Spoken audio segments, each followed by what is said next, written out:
Bismillahirrahmanirrahim. Assalamualaikum warahmatullahi wabarakatuh.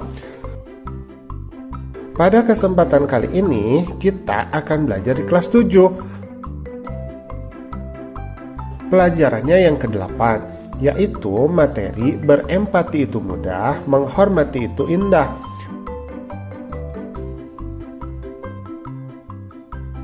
Adapun submateri yang akan kita bahas adalah mari berempati.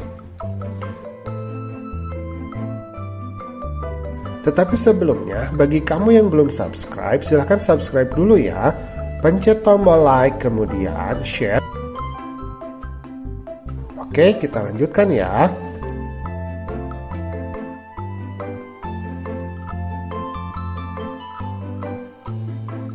Empati ini adalah kemampuan untuk memahami apa yang dirasakan oleh orang lain, melihat dari sudut pandang orang tersebut, dan juga membayangkan diri sendiri apabila berada pada posisi orang tersebut. A'udzubillahi minasyaitonirrajim. Wa idza hadaral qismata ulul qurba wal yatama wal masakin farzaquhum minhu wa qulu lahum qawlan ma'rufa. Yang artinya, dan apabila sewaktu pembagian itu hadir beberapa kerabat, anak-anak yatim dan orang-orang miskin, maka berilah mereka dari harta itu sekedarnya. Dan ucapkanlah kepada mereka perkataan yang baik. Nah, ayat ini berkaitan dengan ayat pembagian warisan. Jadi kalau misalkan ada pembagian warisan, kemudian hadir beberapa kerabat, mungkin ada anak yatim dan orang miskin, maka kita harus berempati terhadap mereka. Perintah Allah, maka kita harus memberikan kepada mereka sedikit harta, sekedarnya. Kemudian kita juga harus mengucapkan kepada mereka perkataan yang baik gitu. Jadi jangan menyakiti hatinya, misalkan mau apa kesini, nah itu tidak baik ya. Nah, apa sih sebenarnya ciri-ciri dari sikap empati? Yang pertama adalah kita dapat merasakan apa yang dirasakan oleh orang lain. Nah, ini perlu latihan ya.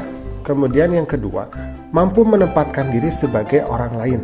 Nah, ini juga memang perlu latihan. Jadi empati itu merupakan hasil dari didikan orang tua, didikan dari lingkungan, dari sekolah ya. Tapi kita juga harus memperkuatnya. Jadi jangan dibiasakan jadi orang yang egois, selalu memikirkan diri sendiri ya. Nah, di sini ada sebuah hadis ya. An Abi Musa radhiyallahu anhu qala Rasulullah sallallahu alaihi wasallam, al-mu'minuna lil mu'mini kal bunyani yashuddu ba'duhu ba'dha, akhrajahul Bukhari.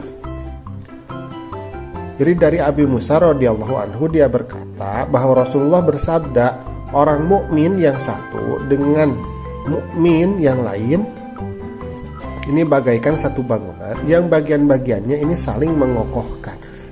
Hadis riwayat Bukhari. Jadi kita sesama orang mukmin, sesama orang Islam ini harus memiliki sikap saling empati. Jadi kalau ada kaum muslim yang tertindas, maka kita harus mau membantunya. Kalau ada tetangga muslim kita yang kekurangan ya, dan kita mampu membantu, maka kita harus membantunya. Seperti gitu ya. Jadi orang Islam itu adalah orang yang berempati terhadap sesama muslim. Jadi kita harus memperkokoh rasa sikap empati kita terhadap sesama muslim. Ini yang kita namakan sebagai ukhuwah Islamiyah, atau hubungan tali persaudaraan antara sesama muslim. Nah, bagaimana cara untuk menumbuhkan empati ini?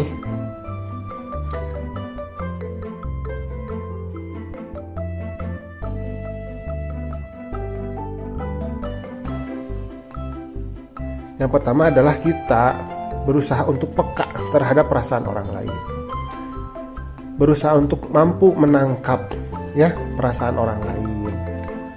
Jangan menyakiti orang lain. Kalau berbicara harus baik, kalau bertindak harus baik ya. Jangan sampai hal tersebut menyakiti hati orang lain. Kemudian yang kedua adalah membayangkan seandainya aku adalah dia.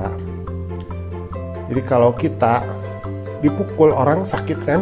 Nah, kalau kita memukul orang tentu saja dia pun akan sakit. Nah, kita harus mampu membayangkan diri kita adalah dia. Jadi tidak boleh kita menyuruh orang lain sedangkan kita sendiri tidak mau melakukannya. Nah itu ya harus hati-hati. Kemudian berlatih mengorbankan milik sendiri. Para sahabat itu ketika mereka bersedekah, ketika mereka berinfak, kadang-kalanya tidak memikirkan diri sendiri. Nah kita pun harus berusaha untuk seperti itu ya. Apa yang kita terima di dunia ini merupakan titipan dari Allah, maka kita harus belajar untuk memberi kepada orang lain. Kemudian yang keempat adalah berusaha membahagiakan orang lain. Ketika kita bahagia kan rasanya senang ya, rasanya damai. Nah orang lain pun sama, maka kita pun harus berusaha untuk membahagiakan orang lain. Karena itu penting sekali bagi kita untuk tidak menyakiti hati orang lain. Minimal tidak menyakiti hati orang lain. Maksimal kita membahagiakan orang lain. Ya dengan cara tersenyum, ya dengan cara ramah, sopan, santun. Itu sudah sangat luar biasa ya. Nah alhamdulillah pembelajaran kita pada kesempatan kali ini sudah selesai ya. Terima kasih sudah menyimak. Assalamualaikum.